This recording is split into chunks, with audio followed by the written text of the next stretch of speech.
Pues buenas noches, hermanos, Dios les bendiga. Pues bienvenidos a un día más de estudio bíblico. Ustedes saben que estamos estudiando el Sermón del Monte, ¿verdad? Entonces, hoy vamos a avanzar con otro momento más de estudio. Como es un esquema de estudio bíblico, ustedes pueden de repente hacer una pregunta o aportar algo o algún comentario que quieran hacer. El chiste es que podamos nosotros todos instruirnos mutuamente, ¿va? Entonces, pues vamos a empezar con la lección del día de hoy, el texto del día de hoy. Dirígete a Mateo capítulo 6. Hoy vamos a empezar a abordar este capítulo ya, vamos a iniciar Mateo capítulo 6. Antes de leer el pasaje que vamos a leer el día de hoy, me gustaría hacerle algunas preguntas para ver qué es lo que más o menos vamos comprendiendo del Sermón del Monte. Son preguntas muy generales, no se preocupen, pero voy a apuntar aquí con mi láser de matador. La primera pregunta, hermanos, fácil. ¿A quién está dirigido principalmente las palabras y la enseñanza del Sermón del Monte? A los discípulos, ¿verdad? Principalmente, aunque hay personas que están ahí, ¿verdad? Entonces, pero principalmente a los discípulos. Segunda pregunta, ¿qué nos enseña Jesús en el Sermón del Monte de forma muy panorámica? ¿Qué se acuerdan que nos enseña el Sermón del Monte? ¿Qué está enseñando? ¿Cuál es su tema? ¿Alguien? ¿Cómo se comportan los hijos del reino? Muy bien. ¿Alguien más? ¿Por ahí escuché de la justicia? Muy bien, de la justicia, exactamente. Entonces, el Sermón del Monte está dirigido a los discípulos y pretende en algún sentido ayudar a clarificar qué significa ser un hijo del reino de los cielos, ¿verdad? Y el día de hoy empezamos con esta sección ya en el capítulo 6, así que acompáñenme a los primeros 4 versículos, porque en este día meditaremos en estos 4 primeros versículos. Yo lo tengo ahí en pantalla con la Biblia, la Nueva Biblia de las Américas, pero ustedes lo pueden leer también ahí en la Reina Valera, ¿va? Y ojalá ya se arrepientan. Cierto. Dice el texto. Cuídense de no practicar su justicia delante de los hombres para ser vistos por ellos. De otra manera, no tendrán recompensa de su Padre que está en los cielos. Por eso, cuando des limosna, no toques trompeta delante de ti, como hacen los hipócritas en las sinagogas y en las calles, para ser alabado por los hombres. En verdad les digo que ya han recibido su recompensa, pero tú, cuando des limosna, no sepa tu mano izquierda lo que hace tu derecha, para que tu limosna sea en secreto, y tu Padre que ve en secreto te recompensará. Muy bien, ya hemos orado por la enseñanza del día de hoy, así que vamos a empezar con esta primera parte, hermanos. Quiero empezar con el primer versículo, hermanos, y de ahí sacar algunas cosas que nos enseña el primer versículo. Miren algunas cosas. Dice el texto nuevamente: cuídense de no practicar su justicia delante de los hombres para ser vistos por ellos. De otra manera, no tendrán recompensa de su Padre que está en los cielos. Ahora, lo que tenemos en este primer pasaje, primer versículo del capítulo 6, será como una pequeña introducción de Jesús a 3 temas principales que va a abordar en el capítulo 6. Y este versículo 1 va a terminar siendo como una sombrilla que cubre los demás temas que va Jesús a abordar en los demás temas. Por ejemplo, él va a abordar el tema de las limosnas, que veremos el día de hoy, el tema de la oración y el tema del ayuno. Y los 3 temas tienen como su preámbulo este primer versículo. Así que, ¿de qué se trata este primer versículo? ¿Qué nos recuerda? Lo primero que quiero que veas, que notes, es que está el tema, como ustedes decían, de la justicia. Ahí dice el texto: cuídense de no practicar su justicia. El tema de la justicia, hermanos, en el Sermón del Monte, como ya lo hemos dicho varias veces, está por todos lados plagado en el Sermón del Monte. De hecho, si ustedes se dan cuenta, en el penúltimo versículo del capítulo 6, termina precisamente con el tema de la justicia. Dice: pero busquen primero su reino y su justicia, y todas estas cosas les serán añadidas. La justicia es un tema central, eje, medular en el Sermón del Monte, y así es como también inicia esta primera parte del capítulo 6. Y yo les pregunto, hermanos, hablamos de justicia y todo eso, pero ¿qué es lo que ustedes entienden o qué entendemos por la justicia? ¿A qué se refiere la justicia, hermanos? ¿Alguien quiere participar? ¿Qué significa la justicia? Eso de su justicia. ¿Qué es la justicia?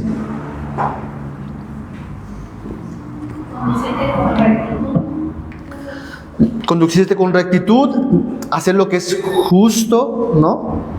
Entonces, en las palabras de Jesús, cuando está mencionando todo esto, tiene una connotación de una práctica, una actitud, una acción. Más que una teoría de lo que es la justicia, es una actividad, una acción, una obra. Cuando Jesús dice la justicia, los judíos asociaban la justicia con lo que está en Deuteronomio 6:25. Vamos a ese texto, acompáñenme a ese versículo. Y un varón que lo tenga lo puede leer, ¿va? Deuteronomio 6:25. Los judíos, cuando abordaban el tema de la justicia, podían tener en mente esto que tenemos en Deuteronomio 6:25. Un varón, adelante. Y tendremos justicia cuando cuidemos de poner por obra todos estos mandamientos delante de Jehová nuestro Dios, como Él nos ha mandado. ¿De qué se trata la justicia en ese pasaje? De cuidar, de observar todos los mandamientos delante del Señor. Es decir, que la justicia se traduce a una obediencia informada por la ley de Dios. Y si tú vives conforme a eso revelado por Dios, tú estás viviendo una vida justa, una vida en justicia, ¿ok? Entonces, Jesús lo que va a hacer es tomar este tema de la justicia y va a tomar tres temas principales en donde los judíos demostraban o manifestaban su justicia delante de los hombres y delante de Dios. Tres temas principales. Se catalogaba un hombre que era justo, una persona que practicaba las limosnas, las oraciones y los ayunos, prácticas de piedad o de justicia. Y eso es lo que vamos a estar viendo en lo que continúe del capítulo 6. Entonces, hasta aquí lo que acabamos de decir, hermanos, es de que la justicia es algo que se practica. Estamos en un terreno de lo sumamente práctico. Y lo que Dios quiere en Cristo Jesús es de que entendamos cuál es la justicia que Dios demanda de nosotros. Y va a tomar estos tres principales temas en el contexto judío para poder ayudar a entender a las personas lo que es la verdadera justicia y lo que no es la justicia de Dios. ¿Ok? Entonces, para efectos de nuestra clase, por ejemplo, ¿se acuerdan ustedes lo que vimos en Juan, en Hechos capítulo 10, con lo que vimos el domingo pasado? Un hombre llamado Cornelio. ¿Por qué lo llamaban temeroso de Dios? Porque daba limosnas y oraba. Porque delante de los judíos esas dos principales acciones hacían ver a esa persona que era una persona justa, que andaba en la justicia, aunque todavía no cumplía todas las demás cosas. Bueno, entonces este primer texto, hermanos, el versículo 1, nos recuerda del tema de la justicia, y Jesús va a abordar este texto para abordar los demás temas en el versículo 2 al 4, del 5 al 15, del 16 al 18, con los ayunos. Otra cosa más que nos recuerda este pasaje. Nos da una advertencia. ¿Cómo inicia nuestro texto, hermanos, en el versículo 1? Cuídense. La Biblia de la Reina Valera dice guardaos. Y la NTV dice tengan cuidado. Esta palabra, cuídense, está en un tipo de verbo imperativo presente. Es una orden, es un comando. Se les dice cuiden, guarden, estén atentos. La palabra que está ahí en griego, por los que saben griego, yo no lo sé, pero ahí está, significa estar de guardia, estar alerta, ser prudente o cauteloso. Significa entonces que lo que Jesús está diciendo en este primer pasaje es: ustedes necesitan estar alertas. Una orden. Estar, como lo vimos quizás en algún momento en un comercial, ¿no? Mucho ojo. Presten mucha atención. Estén velando, estén cuidando esto. ¿Qué es lo que tenían que estar alerta y en guardia, hermanos? de no practicar su justicia. Ya vimos que la justicia aquí es sus limosnas, sus oraciones, su ayuno y muchas otras cosas más, pero principalmente ahorita estas. No practicar su justicia delante de los hombres para ser visto por ellos. Así que entonces, hermanos, de esto es lo que tenemos que estar alertas, despiertos. En palabras tuyas, hermanos, ¿cómo podrías parafrasear esto de qué debemos cuidarnos? ¿Qué podrías decir en tus propias palabras? Yo debo de cuidarme de... Hacer un favor público. ¿Hacer un favor público? ¿Hoy te lo vamos a ver? O preparar que yo hice un favor a esa persona. Ok, ¿alguien más que quiere decir? Tener algo con la finalidad de que me vean las personas. Exactamente. ¿Por ahí, Gloria? No buscar protagonismo. No buscar protagonismo. De mis propias acciones que pueda llegar a considerar que eso me pueda acercar más a Dios, más santo. Ajá, en este caso más justo, más piadoso, ¿va? Yo puse varias palabritas aquí, hermanos. Creo que ahí está. Este texto en cierta forma está implicando el tener cuidado con la vanagloria, el egocentrismo, el anhelar la fama, la ostentación, la jactancia, la presunción y muchas cosas más. Lo que está diciendo Jesús es, tengan cuidado con esta actitud. Tengan cuidado con todo esto. Y hermanos, esto en el mundo no es algo de lo que tengan que tener cuidado, ¿verdad? Porque el mundo de eso vive. ¿Para qué crearon el Facebook? ¿Para qué crearon el Instagram? ¿Para qué crearon todas las redes sociales? Para poder hacerte visible ante la sociedad, que te conozcan. La gente busca like, la gente busca que los puedan reconocer, que los puedan alabar, que los puedan elogiar, que puedan conocer qué tan buenos son o qué tan malos son, etc. Darse a conocer. El mundo así vive, hermanos. Vive para ellos mismos, para su propia gloria. Pero Jesús da esta advertencia, porque presupone, hermanos, algo muy interesante, presupone que los discípulos del reino, ¿a qué serán tentados? A eso.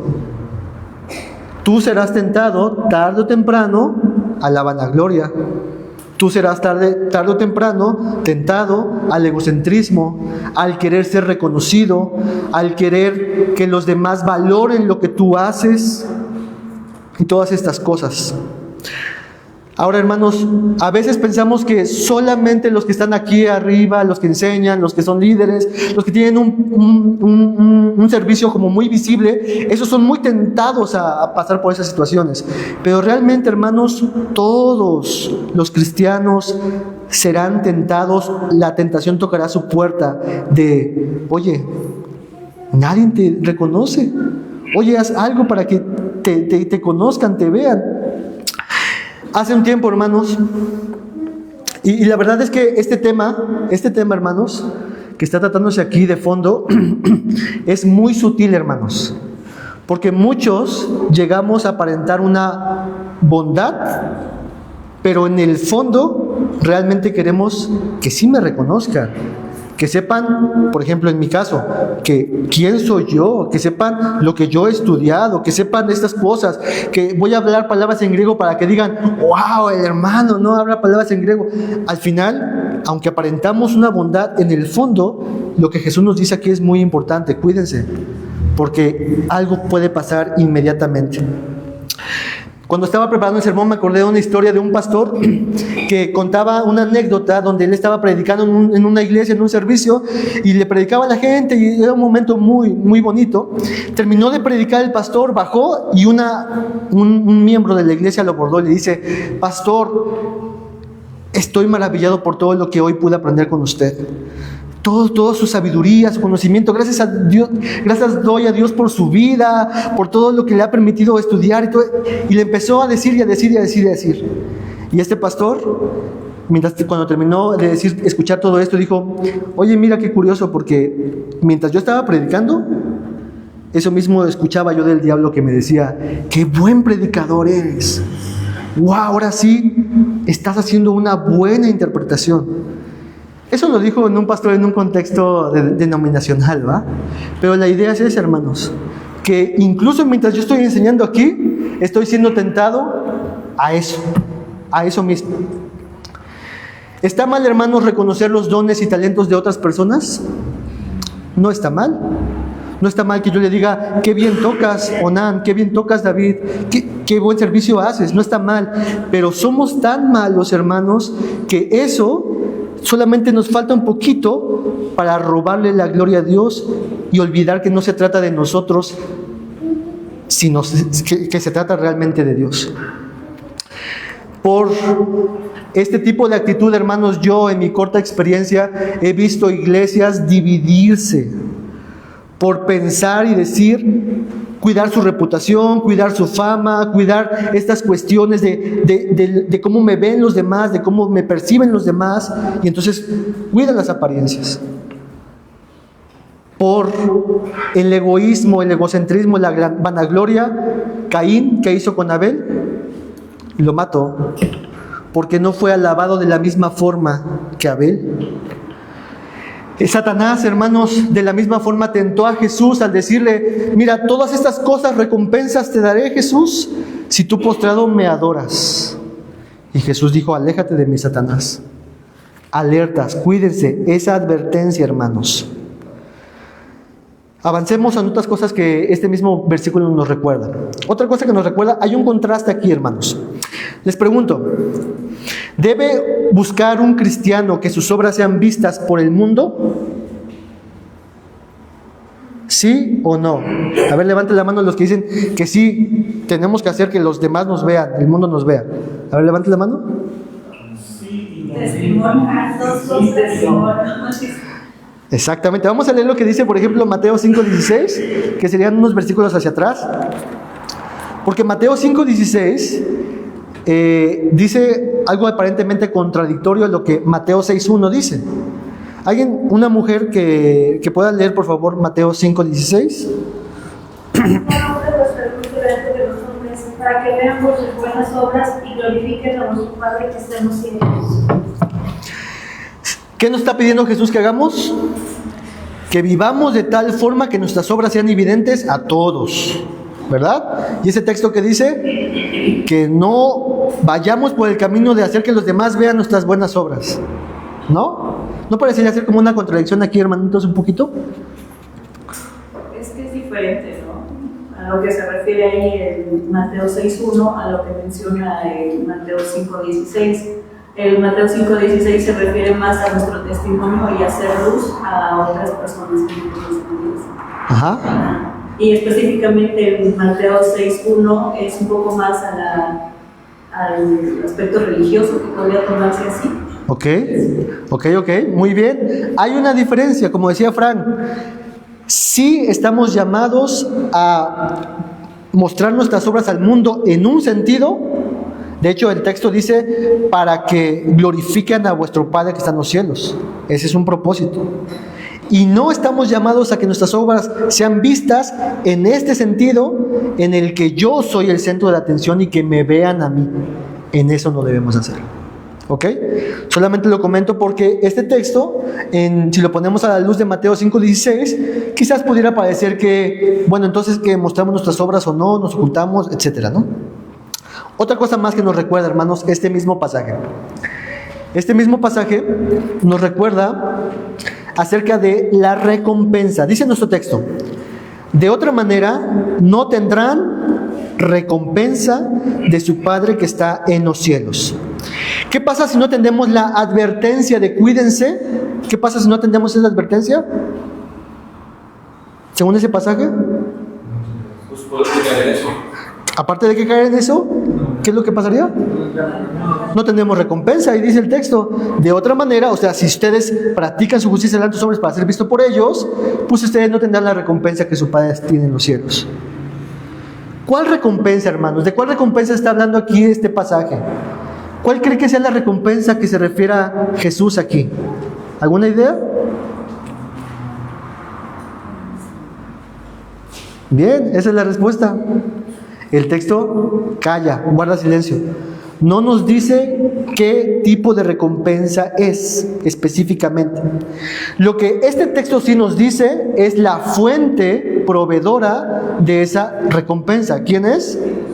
su Padre. De hecho, no dice Dios solamente, sino dice su Padre, como hablando de una relación filial. Un Padre que tiene cuidado de ustedes, un Padre que sabe de sus necesidades, un Padre que los quiere recompensar.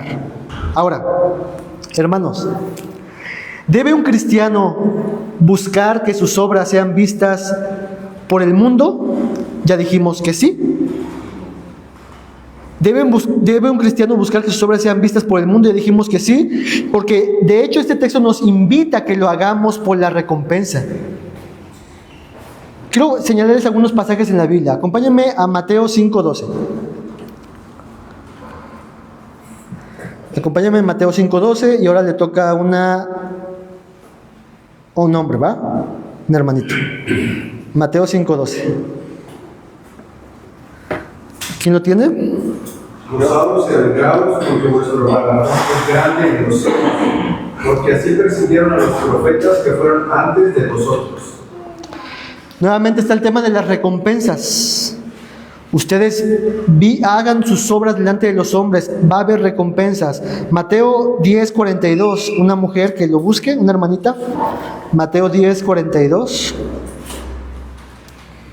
Y cualquiera que vea a uno de estos pequeñitos un vaso de agua fría solamente, por cuanto es discípulo, de cierto os digo que no perderá su recompensa. ¿Por qué recibiremos en ese texto incluso recompensa? Por nuestro servicio, e incluso lo pone como la cosa más mínima, ¿no? Darle un vaso de agua a uno de mis pequeñitos. El tema de las recompensas, hermanos, va a estar constantemente señalándose en los demás pasajes, en la limosna, en la oración, en el ayuno. Si tú te das cuenta, en el versículo 2 se va a hablar de la recompensa, en el 4 se va a hablar de la recompensa, en el versículo 5 de Mateo 6 se va a hablar de la recompensa, en el versículo 6, en el versículo 16, en el versículo 18. ¿Y por qué Dios quiere que sepamos de las recompensas? Porque quiere que seamos conscientes de que hay recompensas. Ahorita lo vamos a ver, ¿va? Entonces, hasta ahí, hermanitos, son las cosas que quería señalar de parte de las cosas que este texto nos enseña. Nos recuerda acerca de la justicia. En este caso, la justicia la va a señalar Jesús como las limosnas, la oración y el ayuno. Va a poner una advertencia, va a hacer un contraste entre lo que debemos hacer al exponer nuestra vida ante los demás y cómo no debemos hacerlo. Y va a hablar acerca de la recompensa, ¿va? ¿Alguna pregunta, hermanos, hasta ahí? ¿Comentario? ¿Todo bien? ¿Sí? ¿Va? Vamos a avanzar ahora sí a nuestro pasaje, ¿va? Solamente fue como la introducción. El tema del día de hoy son las limosnas. Mateo 6, 1 al 4. Y empecemos a leer el versículo o parte del versículo 2. Dice el texto: por eso, cuando des limosna. La limosna va a ser el tema de estos primeros 3 versículos que vamos a estudiar. La palabra en griego limosna es la que está ahí, el emosune, y lo que significa o lo que implica es ser misericordioso ante el necesitado, ser generoso para el beneficio del otro, una obra de caridad, beneficencia ejercida para el pobre, donativo, ayuda económica a los necesitados, actos piadosos. De eso se refiere la limosna. No se refiere simplemente de dar una ofrenda, sino tiene que ver con el asunto de poder ayudar y dar beneficio a otros de manera generosa. ¿Ok? En el judaísmo, hermanos, esta actitud de la limosna, de la generosidad, no era algo solamente filantrópico, ¿no? de amor al ser humano, sino era una ordenanza de parte de Dios. Acompáñenme todos a buscar este texto en Deuteronomio 15, 7 al 11. Vamos a ver lo que dice la ley. Deuteronomio 15, 7 al 11.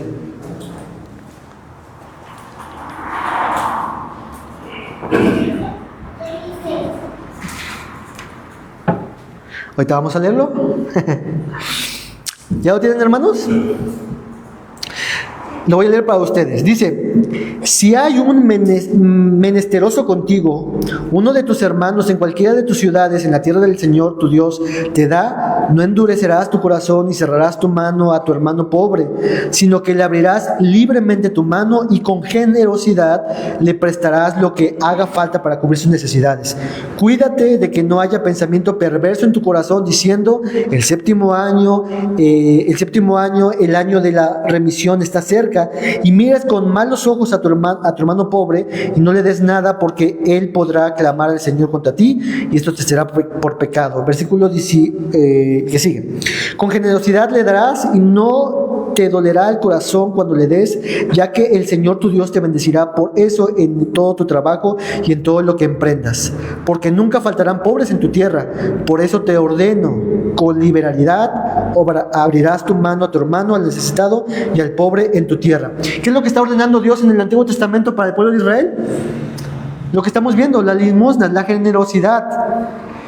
De hecho, hay muchas leyes donde Dios procura y protege a los más desafortunados, por así decir, las viudas, los huérfanos y los extranjeros, y a ellos se les ayuda de una forma muy especial, y se espera que los judíos fueran personas dadivosas, que den limosnas, que sean generosos. Un judío entonces, cuando veía que una persona daba limosnas, no decía qué generoso es, sino decía, este hombre es muy piadoso. Muy piadoso, ¿va? Acuérdense de esa frase, muy piadoso. Entonces, y este pasaje, hermanos, lo que presupone es de que todos los hijos del reino de Dios, ¿qué van a hacer? Por eso, cuando des limosna, está presuponiendo que nosotros tenemos que también dar limosnas. No es algo que podamos, si queremos escoger o no, sino que Dios espera que al ser hijos de Dios seamos generosos, seamos caritativos, demos limosna al necesitado. Y entonces, después de esta primera parte, lo que Jesús va a hacer es un contraste entre cómo no debe de darse la limosna y cómo sí debe de darse la limosna. Continuamos con el pasaje. Mateo 6:2 dice lo siguiente: por eso, cuando des limosna, no toques trompeta delante de ti como hacen los hipócritas en las sinagogas y en las calles para ser alabados por los hombres. En verdad les digo que ya han recibido su recompensa. Vamos a tratar de responder estas preguntas, hermanos, aquí juntos, ¿va? Primera pregunta: ¿cómo algunos daban su limosna, hermanos? ¿Qué dice el texto?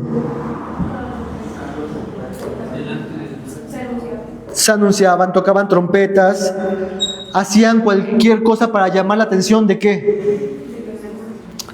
De que estaban dando generosamente una cantidad. Ahora, aquí hay un debate, hermanitos, solamente para que sepan.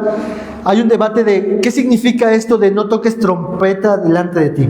Algunos dicen que literalmente se agarraban las personas a tocar la trompeta, aunque es poco probable, porque en las sinagogas no se permitiría eso. Otra explicación es que literalmente había como una cajita, un hoyo, un recipiente en forma como de trompeta, y cuando se aventaban las monedas, por así decir, eso sonaba muchísimo. Y entonces cuando una persona aventaba las monedas, sonaba muchísimo, y mientras más sonaba, pues la gente se podía asombrar, ¿no? Algo por ahí está similar cuando la mujer la mujer viuda tenía muy poco dinero y va y lo ofrenda, ¿no? ¿Se acuerdan que Jesús estaba ahí viendo en el momento de las ofrendas? Bueno, pero la forma más fácil de explicar esto es que esta es una expresión de una figura de dicción, ¿va? Para los que van al seminario. ¿Qué figura de dicción está aquí, hermanos? ¿Los seminaristas? No me fallan, seminaristas. ¿Mande? Esto pareciera ser más como una hipérbole. Está sobreenfatizando algo, está exagerando algo para enfatizar un punto. ¿Cuál punto? ¿Qué es lo que está exagerando? El que una persona cuando va a dar una limosna, una ayuda, toca trompeta y entonces hace una algarabía para que todos sepan de que está dando generosamente. Eso lo está llevando a la exageración. ¿Cuál es el punto que está enfatizándose ahí? Con esta ilustración de la trompeta. De que me vean. De que estoy dando. ¿Ok? ¿Y por qué hacían eso, hermanos? Segunda pregunta, ¿por qué hacían esto? Para que los demás puedan ver todo lo bondadoso que soy, lo caritativo que soy, lo amable que soy, para ser alabados por los hombres. ¿Cómo le llama Jesús? Tercera pregunta, a esas personas hipócritas. ¿Qué es un hipócrita, hermanos? Falso. ¿Qué más? ¿Se acuerdan qué significaba esto en el tiempo de los romanos? ¿Un hipócrita? Un hipócrita era una persona en un contexto de un teatro que se ponía una máscara para representar un papel que no era suyo, pero que era una puesta en escena para que los demás vieran este show de parte de él. Ese era un hipócrita. Lo que Jesús está diciendo aquí es, estos están montando su show, su espectáculo, se están poniendo una cara de que realmente ellos no son.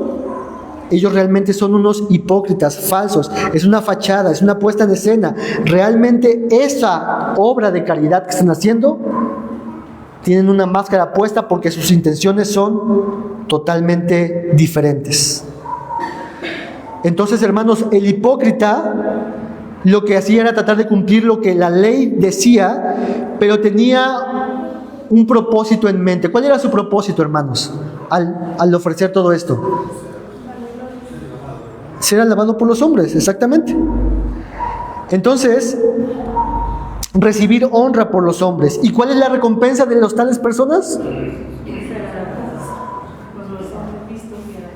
Exactamente, el texto dice, en verdad les digo que les digo que ya han recibido su recompensa. ¿Cuál? Será alabado por los hombres. Entonces simplemente es como de, ¿lo que quieren es ser alabado? Pues esa es su recompensa. Una recompensa muy pequeña, una recompensa muy limitada, una recompensa intrascendental, una recompensa en ningún sentido permanente. Entonces, todo esto, hermanos, el punto número 1 es dar la limosna con propósitos y motivos incorrectos. Por lo tanto, ante esto, como un pequeño resumen, Jesús llama a sus discípulos a no imitar esta misma actitud y a cuidarnos de la hipocresía, a tener una meta más elevada que simplemente el mero reconocimiento que uno mismo desearía. Jesús en esta primera parte nos dice, ustedes no toquen trompeta, ustedes no hagan esto. Ellos buscan el reconocimiento. Su recompensa va a ser simplemente esta. Ustedes van hacia otra meta más grande que lo va a mencionar en los capítulos que siguen. Cuídense de eso. Pregunta de bibliología, ¿no? ¿Qué capítulo en la Biblia Jesús constantemente llama a los fariseos hipócritas? ¿Se acuerdan? Hay un capítulo que constantemente dice, ay de ustedes fariseos, ciegos, guía de ciegos, hipócritas, bien profetizó Isaías de ustedes, que con los labios me honran, pero su corazón está lejos de mí. Mateo capítulo 23, después ustedes lo pueden leer, constantemente Jesús ya no se los mandó a decir, sino que se los dijo en su cara, ustedes son unos hipócritas.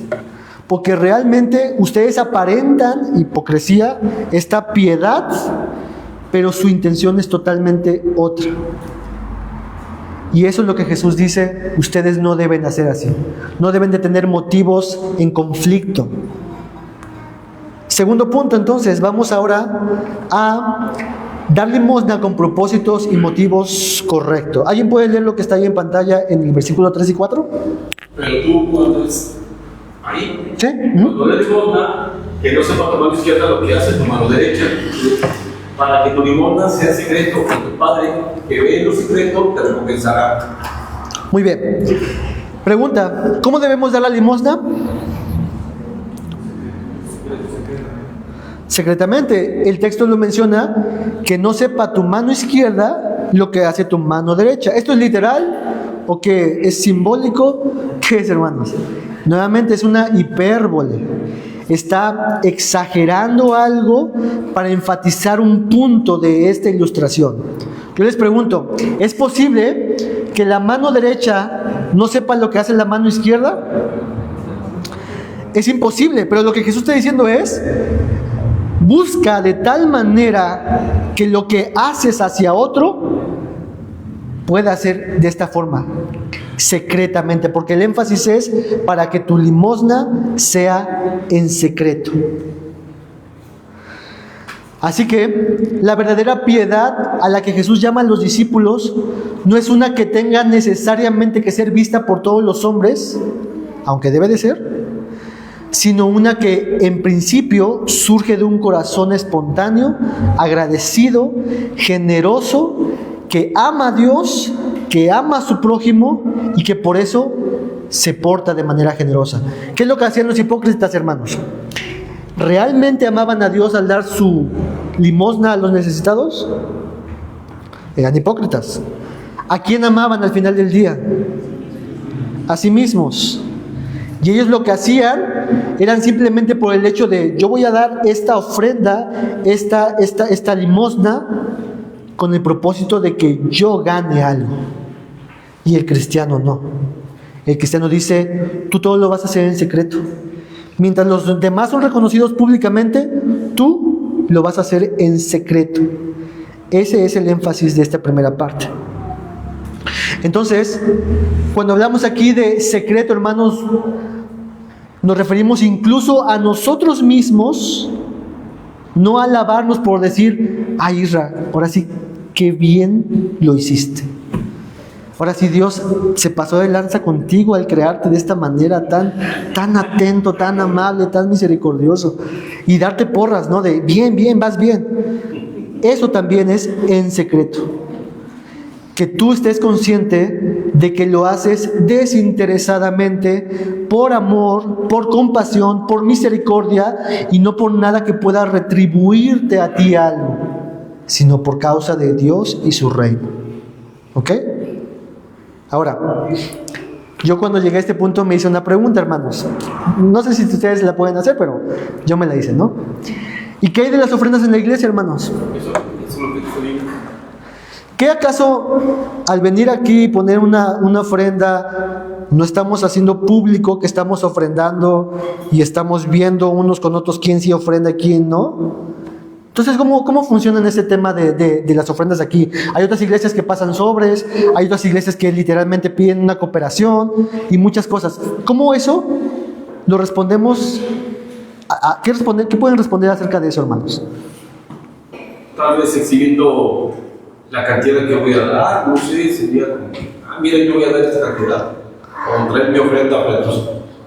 Pero estaría bien, por ejemplo, poner aquí esto. ¿Qué piensan? Pues sí. Ustedes díganme. Ok. ¿Cómo va la iglesia de tu corazón? Independientemente de que eso esté escondido, si sea algo más privado, quien quiera llamar la atención sobre eso y buscar la gloria lo va a hacer, va a buscar la manera. Exactamente. No podemos tomar este pasaje para decir: hermanos, tenemos que ocultar lo más posible todas las cosas para que sea lo más secreto posible. Porque no se trata de eso, porque es imposible guardar el secreto sin poder decirle a otros que vas a hacer algo, ¿no? El punto es que este pasaje lo que enseña es que tengamos cuidado con las motivaciones de nuestro corazón. No importa si esto está aquí, lo que importa es qué hay en tu corazón. ¿Qué es lo que estás buscando en tu corazón? Y eso es lo que apunta a Dios.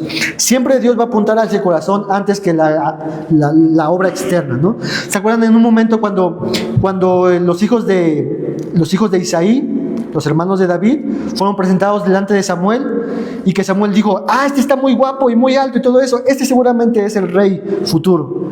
¿Y qué es lo que dijo Dios? No. Y el otro igual, y dijo Dios: no. Porque yo no veo lo que el hombre ve, sino yo veo el corazón. Tú puedes venir aquí, bueno, tú puedes ocultarte las cosas, tú puedes hacerlo de manera más secreta posible, pero aún así tener motivaciones equivocadas. Y Dios está mirándote ahí, aún en secreto. Entonces, a esa pregunta, este pasaje no enseña que no debamos de ofrendar públicamente en la iglesia, sino que cuidemos nuestro corazón. ¿Ok? ¿Hasta ahí vamos bien? Muy bien. Vamos a otro tema más que ahí mismo se menciona, hermanos. La recompensa. Dice Mateo 6:4, para que tu limosna sea en secreto, y tu Padre que ve en lo secreto te recompensará. El texto termina diciendo, si tú haces todo esto, el resultado es recompensa. Y vemos que la fuente de la recompensa es tu Padre que te está viendo, te recompensará. Esto es muy superior, hermanos, a la limosna hipócrita del fariseo, porque la limosna hipócrita del fariseo, él lo hacía para sí.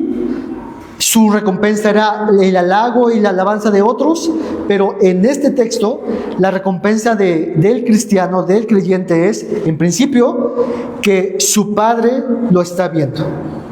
La segunda cosa es de que Él es quien me dará la recompensa, Él es quien me da la provisión a la recompensa. Muy bien.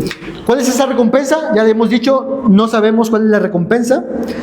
Podemos ir comentando algunas cosas acerca de la recompensa. De hecho, por ejemplo, en la Reina Valera, hermanos, ¿cómo termina la Reina Valera el versículo 4? Te recompensará en público.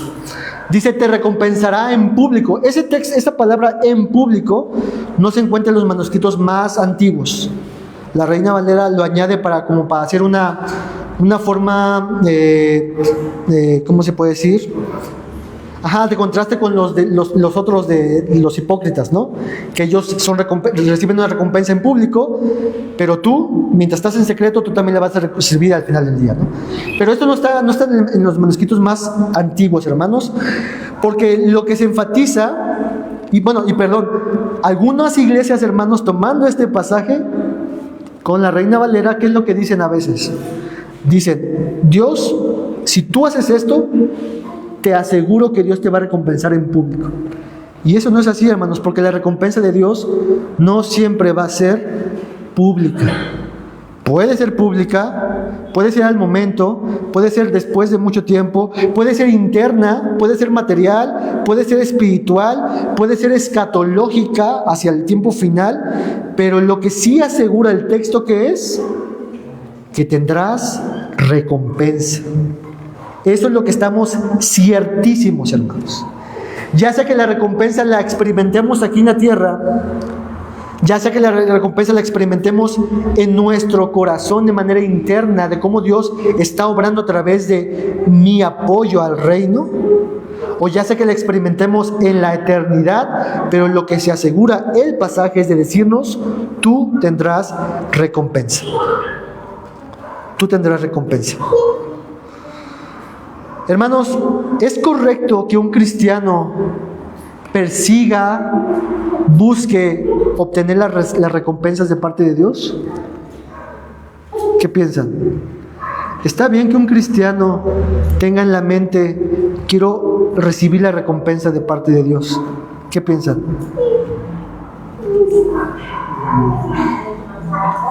Sí. El texto principal de este dice que buscamos su reino, ¿no? Que nosotros sin buscar esa recompensa, como hablando de una manera temporal, será añadida, ¿no? Menciona algunas cosas.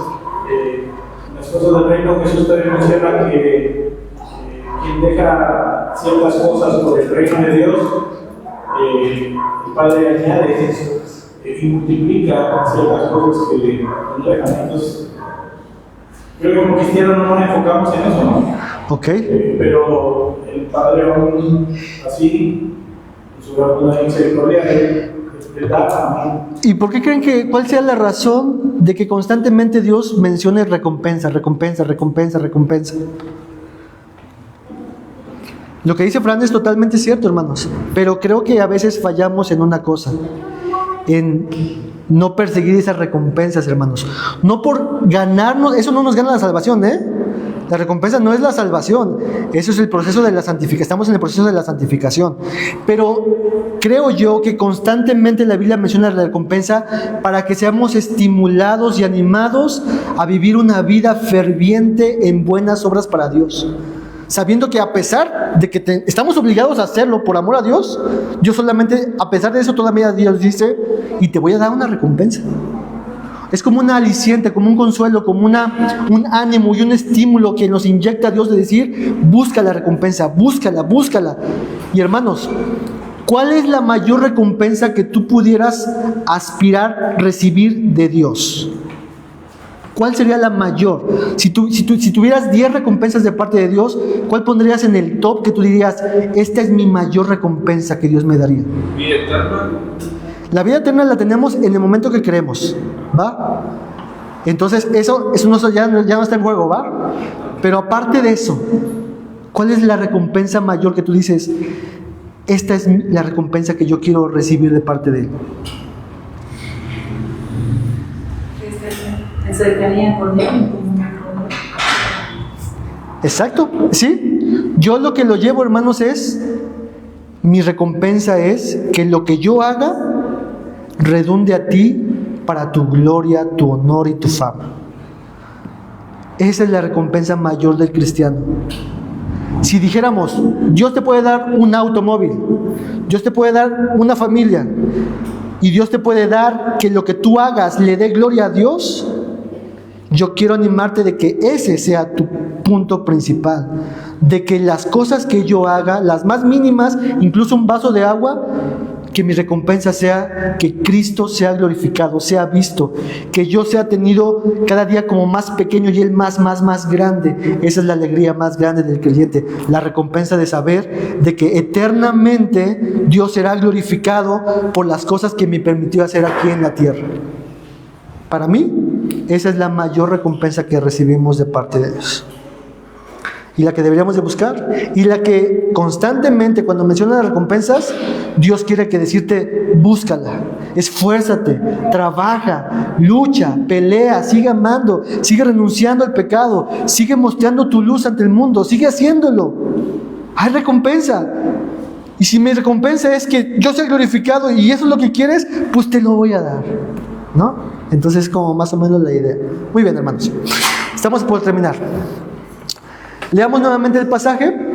Me gustaría que lo leyeran ahora ustedes. Todo el pasaje, ustedes el versículo 1, yo el 2, después el 3 y después el 4, ¿va? Entonces, voy a leer el primer versículo, ¿va? 1, 2, 3. Cuídense de no practicar su justicia delante de los hombres para ser vistos por ellos. De otra manera no tendrán recompensa de su Padre que está en los cielos. ¿Ustedes? Cuando decimos no lo que se prometa delante de ti, como hacen los hipócritas en las sinagogas y en las calles, para ser agradados por los hombres. En verdad les digo que ya han recibido su recompensa. Pero tú, cuando des limosna, que no sepa tu mano izquierda lo que hace tu derecha. ¿Ustedes?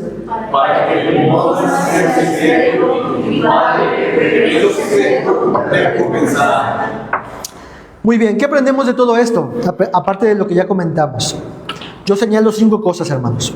1, un discípulo del reino es llamado a ser compasivo y generoso con sus bienes hacia el necesitado. Tú estás llamado a, con tus bienes, ser compasivo, generoso con aquellos que necesitan de ti. Por eso Dios te ha dado un trabajo. Por eso Dios te ha dado dinero. Por eso Dios te ha dado muchas cosas que tú tienes.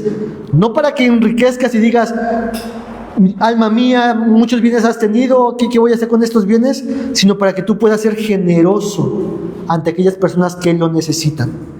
¿Ok? Entonces ve pensando en tu mente, ¿qué personas tú puedes mostrar tu luz delante de ellos con lo que tú tienes?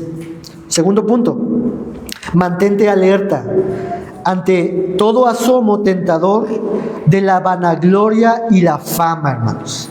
Mantente sumamente alerta, porque esa pequeña levadura de vanagloria puede leudar toda tu vida. Así que mantente alerta, mantente despierto, mantente humilde delante de Dios, sabiendo que lo que tienes es para gloria de Dios. Se trata de Él, no de ti. Tercer punto, tienes que ser consciente de tus motivaciones al ser generoso con otros. Solamente tienes dos opciones, hermano. ¿Quieres el reconocimiento exclusivamente de los hombres o quieres el reconocimiento de Dios, reconociéndote a ti como un testigo de su amor? ¿Qué vas a hacer? Tienes que ser consciente de tus motivaciones. Cuando tengas la oportunidad, pregúntate, ¿esto que voy a hacer lo haría aunque nadie lo sepa?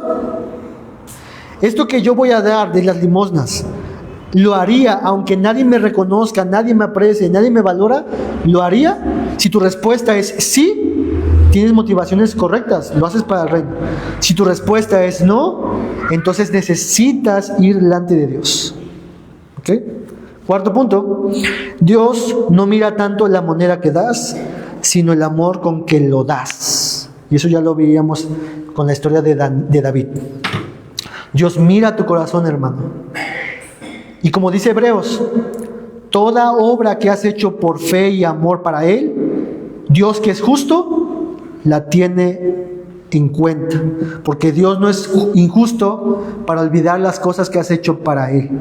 Dios ve desde tu corazón lo que tú haces. Y quinto, ninguna obra para el Señor en amor y fe es en vano, tendrá su recompensa. Y Dios nos llama a buscar esa recompensa. Y si la recompensa es que Él sea glorificado, que yo disminuya y Él crezca más, entonces esa recompensa yo quiero. Y búsquela, búsquela. ¿Ok? ¿Preguntas, hermanitos, hasta aquí? De todo lo que hemos visto, estamos terminando.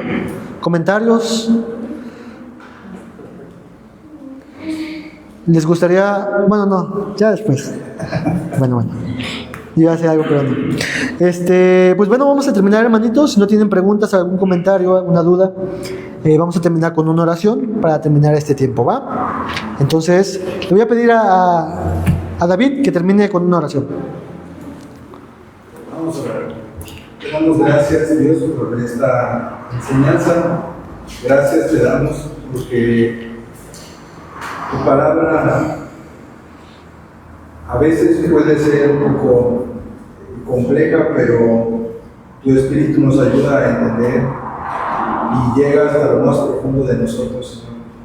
Gracias te damos porque en ella has revelado lo que deseas de nosotros, no nada más en una cuestión superficial o algo que sea visto por las personas, sino en cuestiones muy interiores. Gracias te damos por tu amor, Señor, por tu misericordia, porque a pesar de que nosotros somos malos en muchas ocasiones y nuestras intenciones son equivocadas, porque no buscamos darte gloria y honra a ti, sino recibir un reconocimiento, la vanidad, la vanagloria, Señor, la fama, porque buscamos algo para nosotros mismos en lugar para ti. Tú aún así nos enseñas que no es lo que tú quieres, nos muestras qué es lo que tú realmente deseas en cuanto a qué quieres que nosotros pensemos y cómo quieres que hagamos las cosas, y porque nos das una oportunidad más para arrepentirnos y para obrar de la manera correcta. Te pido que nos ayudes, Señor, a realmente pensar y meditar en nuestros corazones la manera en la que actuamos, la manera en la que te servimos, las intenciones de nuestros corazones al hacer algo para ti, y que si hay algo malo dentro de nosotros, nos perdones y nos ayudes a hacerlo para ti, porque solamente para eso tú nos creaste. Gracias te damos, Señor, por tu amor y tu perdón. En Cristo Jesús. Amén, amén.